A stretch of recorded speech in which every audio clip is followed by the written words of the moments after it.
Hello, everyone. I'm Violet Wang, Senior Business Development Director of East Star Event Management. 2023 sees the reopening of our region following the pandemic pause. Even though China is still not very international travel friendly in many aspects, we already see inquiries and interests, both inbound and outbound, coming in recently. International business events are returning and is being actively shaped by new trends.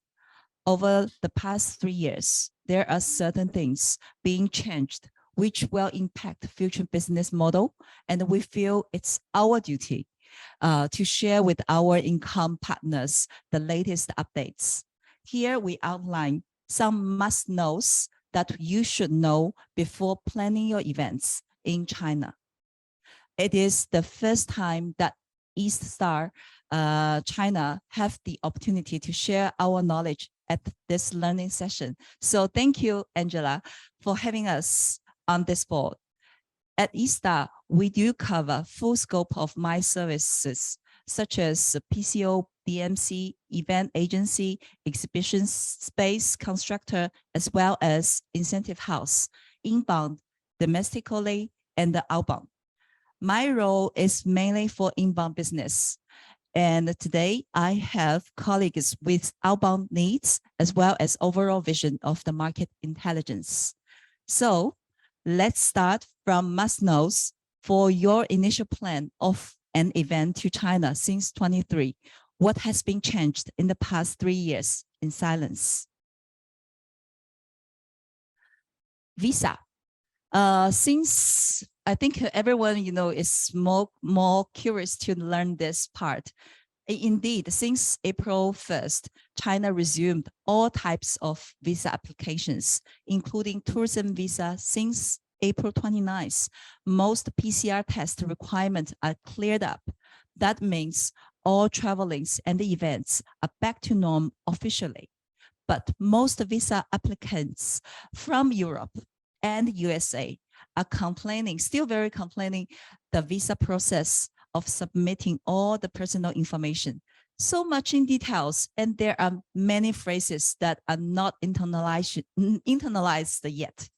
For example, the word district in our visa application form is not either English district or German Bezirk. Instead, it puts as QU, as what is in Chinese, which is not that friendly to anyone who wants to come. We have collected all these in feedbacks, and we do have good relationship with our governments. And we collect from our customers to relevant bureaus for future improvements, and welcome you to give us your feedbacks. And the flights, well, the flight costs are still very high. The frequency is only back to 30% of what was in 2019. Main shortage are to from major cities like Beijing, Shanghai, and Guangzhou. The flights are hopefully back to regular frequency in the third quarter of 23. The flight costs will be brought down by then. Furthermore, we are happy to see diversified air routes directly to those upcoming destinations such as Shenzhen, Amoy, Xi'an, Chengdu. We used to pack all those multi-destination programs with major cities in 1 week, like a combination Shanghai, Xi'an, Beijing, or Shanghai, Amoy, Beijing. So now it is completely feasible to plan an international events in these charming destinations as a standalone program. Conference license and the event permit. When you plan an international association conference that is over 500 pax, it is must for apply conference license. Nowadays, it is compulsory to apply for event permit if we have events in any open air public space, like road shows, even and outdoor like Tai Chi or running events. Please do check with your local partners for detailed advice. You would need to plan that part of budget besides venue rental, F&B, and the manpower, etc. And then we also have increased costs and the limited resources, the hotel rates gets extremely inflated at a very variable rate range due to the vast OTA distribution channels by local market. So, 1 week, the sales team of a hotel tend to provide rates just like 2 weeks ago, ahead of the program. They would like to confirm that so that they can have maximize their revenue close to the period of the date. And the major sightseeing spots are limiting daily entrance.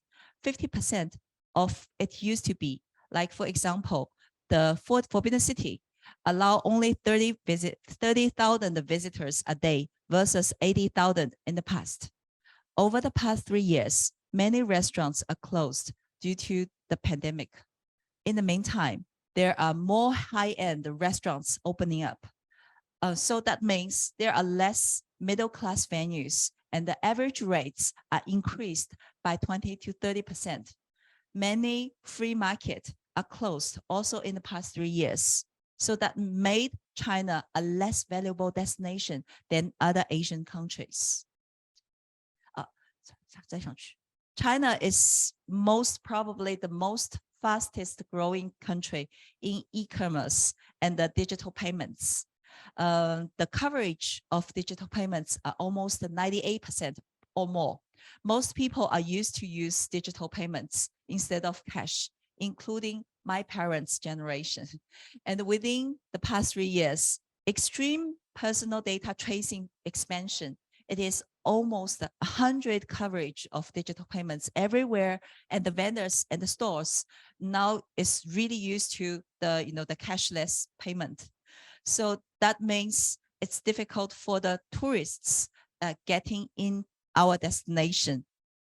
And those digital payments are not feasible for tourists. They have to be, it's bounding with our personal phone and the data. That means it gets more difficult for individual travelers to explore the cities on their own. And then another topic is the intranet. As universally know, most Google Wiki-powered apps are completely blocked in China. Facebook, Twitters, and Instagrams, you have to use your own roaming data while you are in China. As long as you are in local Wi-Fi, these will be blocked. So our internet is indeed intranet.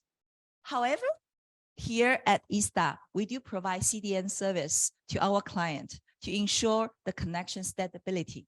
So with all these must-know and hurdles, there are still plus part other than increasing industry and the business connections. China ranks #2 on World Heritage of UNESCO list with 56 UNESCO sites, following #1, Italy, just 3 more than us, 59 sites. Many of these newly added sites are located in secondary and the third-tier cities. China didn't stop our infrastructure build-ups. We now have longest railways on the world, 42,000 kilometers, with the completion of the first desert railways crossing the #2 largest desert on the world, Taklamakan, last year, and the 399 airports. This number of airports in 2018 were only 230 and was nearly doubled in past 5 years. Plus, there were nearly 280K business hotels available domestically. All these making China a much diversified and charming destination for a MICE event. So beyond all above, venue is an important index to evaluate if a destination is a good fit for your future program.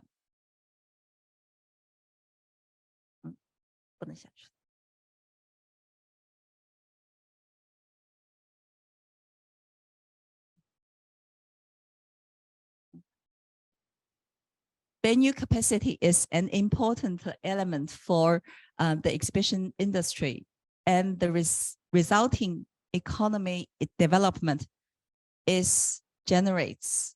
We are referring WUFI's World Map of Exhibition, which is a global census of all exhibition venues with a minimum of 5,000 square meters indoor exhibition space. And here are some key highlights of this report that is relevant to China. In the past 3 years, Asia Pacific counts the venue provider in terms of venue size. China ranks the #1 in terms of the total venue size. Due to a surge in a venue project in Asia Pacific driven primarily by China, there is more venue space available in this region than in North America. Here are the top 50 venues on the world in terms of size. All the gray colored ones are from APAC region. Green are from Europe, and the red from North America. There are 4 venues from China among top 10, 1, 2, 7, and 8. The largest venue on the world so far is in Shanghai, National Exhibition and Convention Center, which is the venue for all the largest events taking place in China, like China International Import Expo, CIIE, and the Auto Show China. By the way, this venue is under the same group umbrella as East Star is. So among all these Chinese venues, there are some new cities turned up on this list, like #2, Shenzhen World, and #8, Kunming Dianchi. Shenzhen is like Silicon Valley of China, and the Kunming is more like Istanbul in China, which serves as an important trading center, southern west of China.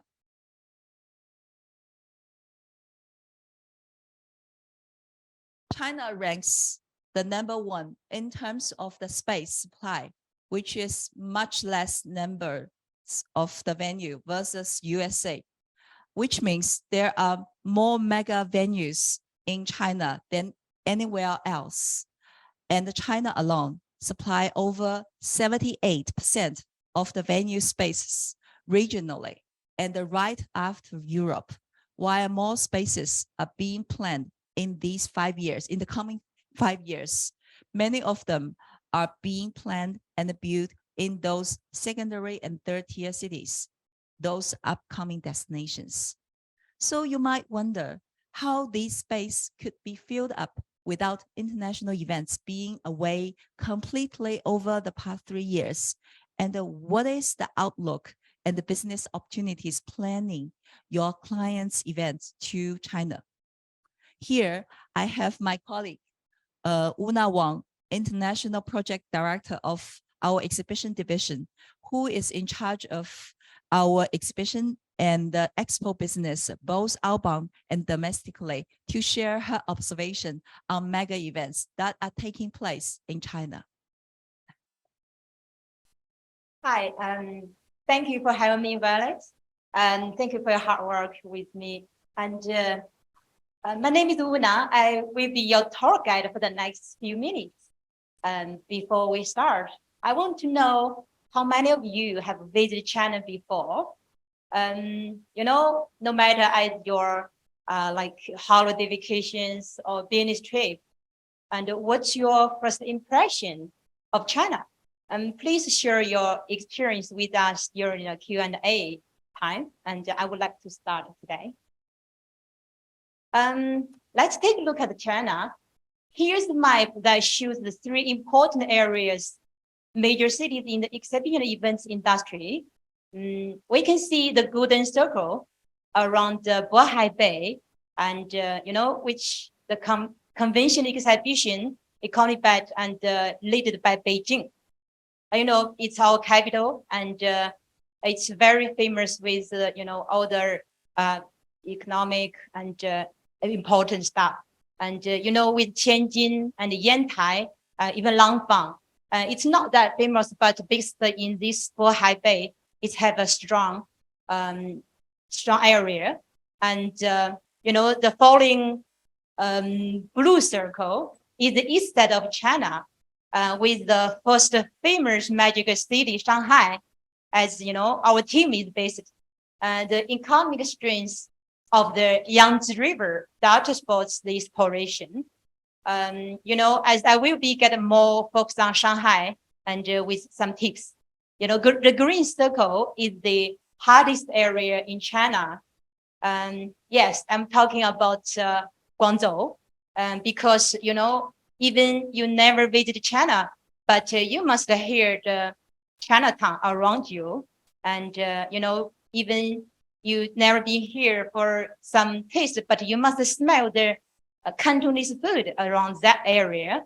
That's amazing. I love that. I have been there for like 7 years. So if we notice that all the three circles are located along the coast area, for the development history of this, the economy of those regions have been very dynamic. But the situation is changing now with the policy Belt and Road. That's the most important from China, the government policy. The central cities such as Chengdu, Chongqing, and Wuhan, Changsha even, they have opportunity to develop. That's, we can develop more different cooperation in the future.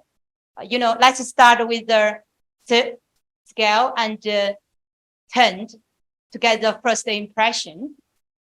Large scale cooperation will take one type of sample from different perspectives. Hence, we'll have the most growing points as a type of events, AI powered, and drive us to learning. Yeah, here is the very, typical events called the Canton Fair. It's from 1957. And it's every autumn, spring, and it have both, different industrial. From this year, they are changing this with three different cities, in the earlier April and end of April and the early May, and they used to holding these huge events in 1 week, but now they split in three different parts. It's really it out of the pressure of different, huge, and it also bring more experience when you're traveling there. The hotel, the transport, it's not that crowded, and it's kind of creative, and yeah. And so here is another very famous, Violet mentioned before.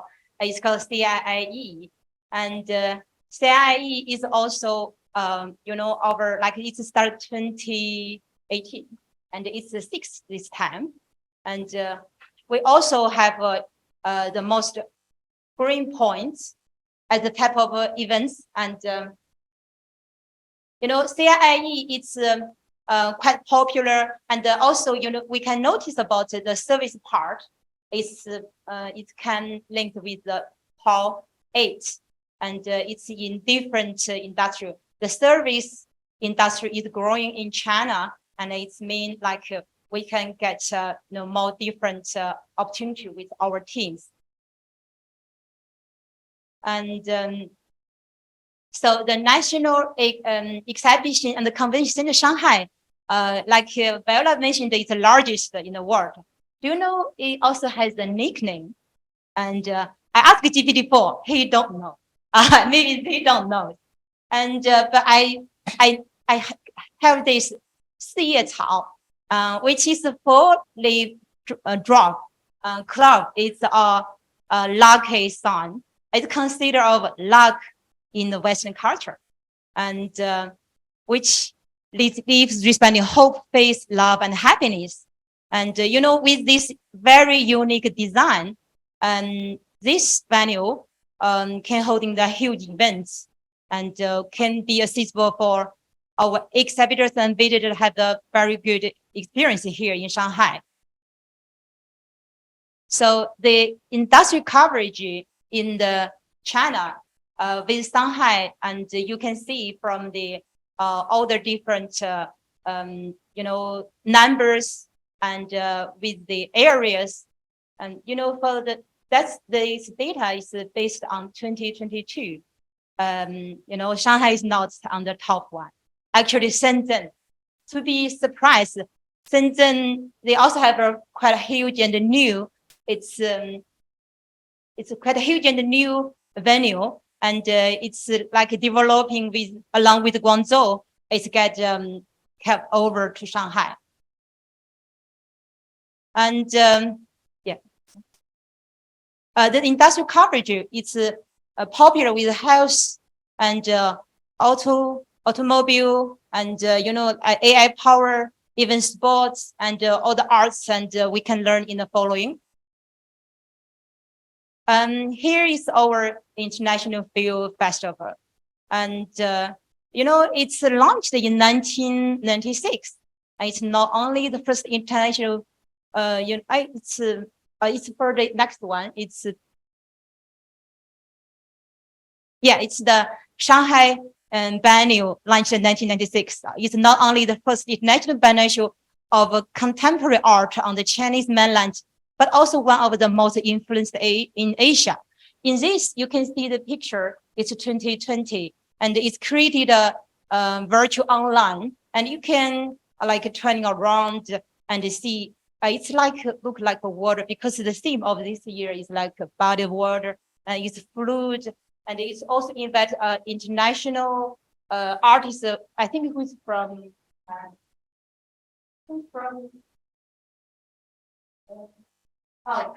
he's from Spain, yes, and live in New York, and is working project in Columbia University. It's quite like a multicultural, and it's like the first time we are trying online and offline. Even the number of these events is not like big like last time, but the impression, the influence is growing bigger. And so for the next one is our F1. Badly, it's almost last time is 4 years ago, 2019, and it's also canceled this year. But it can be come back, and for this F1, and can attack all foreign investment and cooperation partners, promote the culture exchange between China and the foreign countries, and enhance the international operation and the friendship. And it's also our city is growing. And the next one is our very dynamic industry, Auto Shanghai. It's also financial and international. It's between Beijing and Shanghai. This year is in Shanghai. So Shanghai in auto industrial gonna bring like all the new trends like automatic driving and all the electronic car, a lot of events, and we are talking about some different new energy in the future. Yeah. And here's the map for the blue part is all the car maker, and the whole different branding from national and international. The green is all the accessories, and it's linked the different industry, and they are getting the whole industry. It's working like dynamic and active. And for industrial coverage, it's light industry. It's gonna be the very you get like over 40%, both in size and numbers. And but like auto industry is in heavy, and it's also more dynamic in this and most active.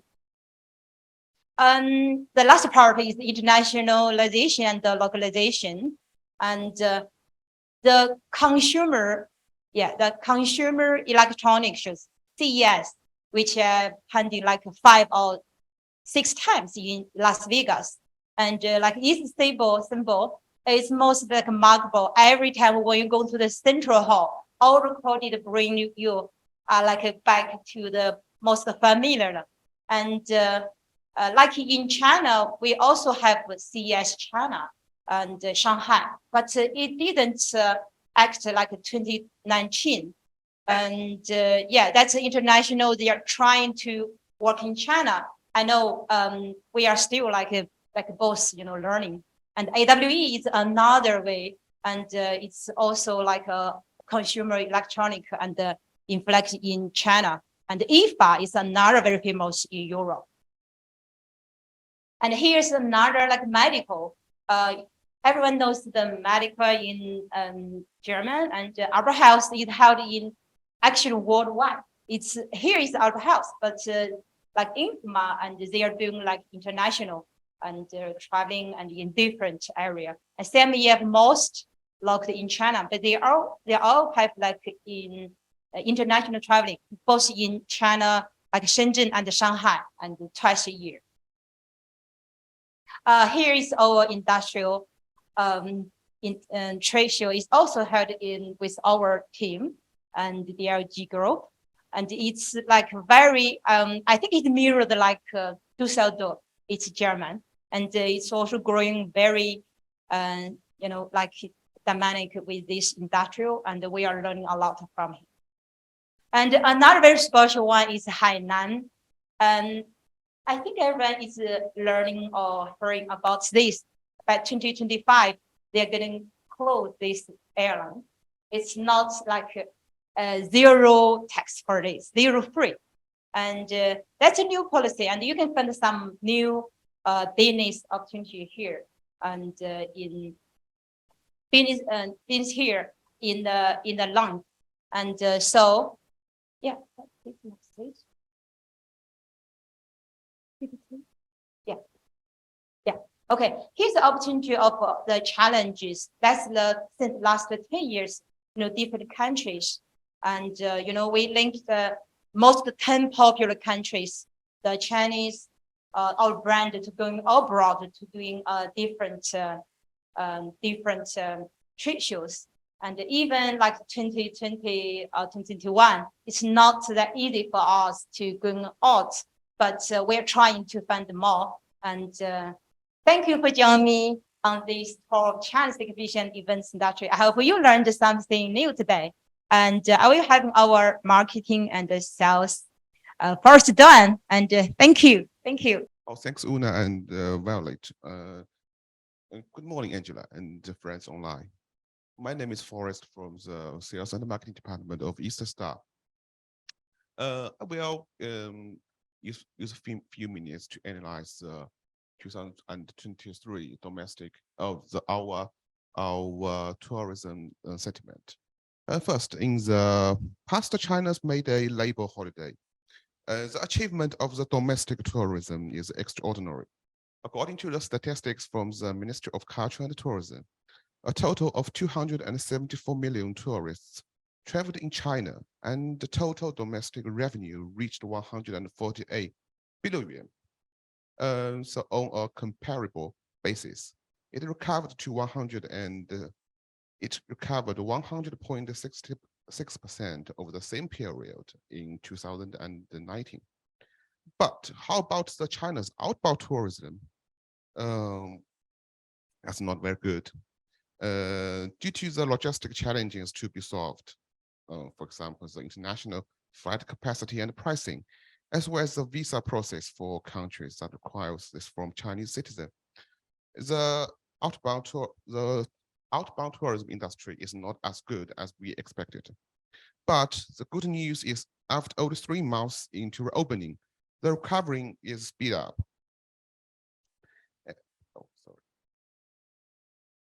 Speed up. As Violet's observation, over the past 3 years, there are certain things has been changed. So that will impact our business model for outbound tourists. So it is of importance to research Chinese travelers' sentiment now.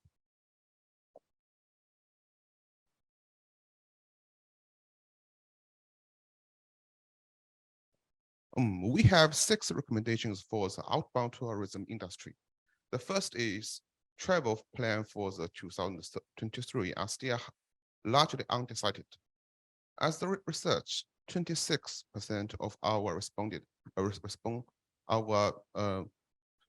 studies says they hope to travel outbounds but have not booked a trip yet, with a further 27%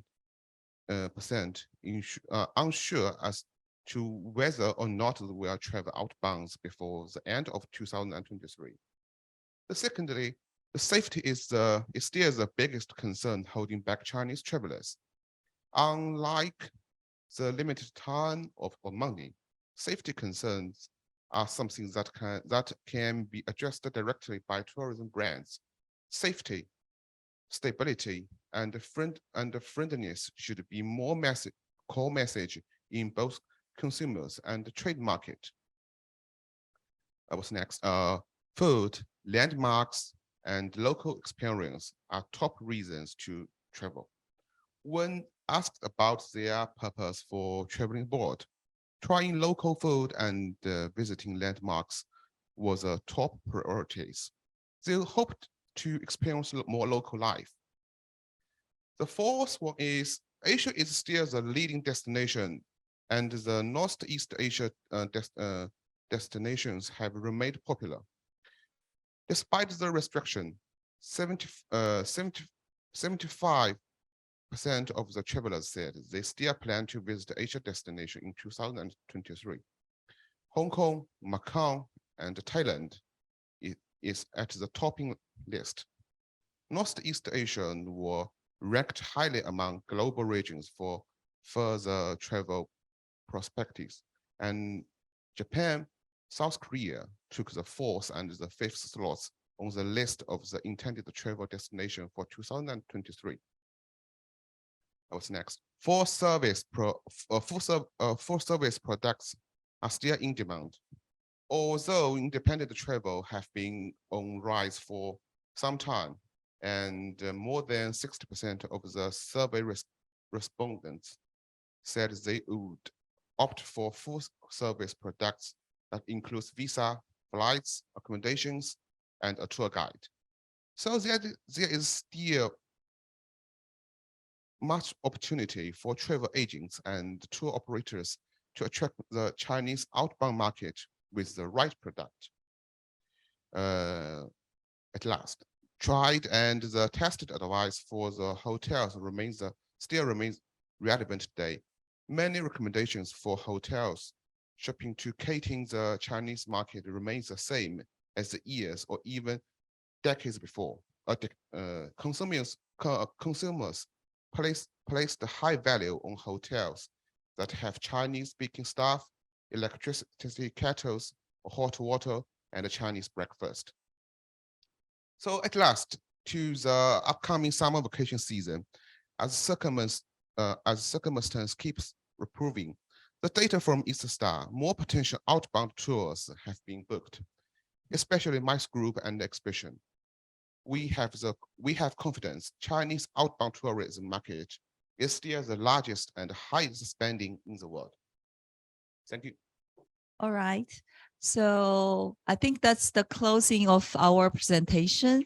And it's been very packed and a lot of information in the past 45 minutes. I know it's a lot of information to digest. So we are happy to share our presentation and the further information.